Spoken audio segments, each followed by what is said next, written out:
Bayaw, ano yung kinakatok mo? Ano yung bayaw? Balat ng baka. Ayan. Grabe naman balat ng baka to. Ilang taon to na-stock?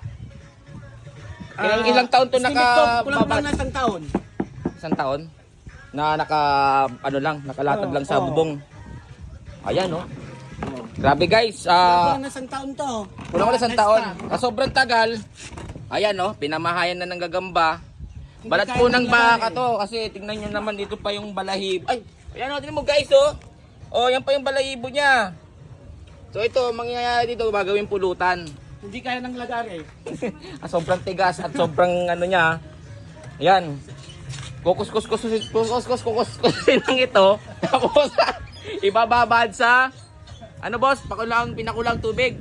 Nang ilang oras, no? Oh, matagal yan, mga 4 na oras. 4 na oras. Dahil siyempre, tignan nyo naman, sobrang tigas, oh. Oh? Oh,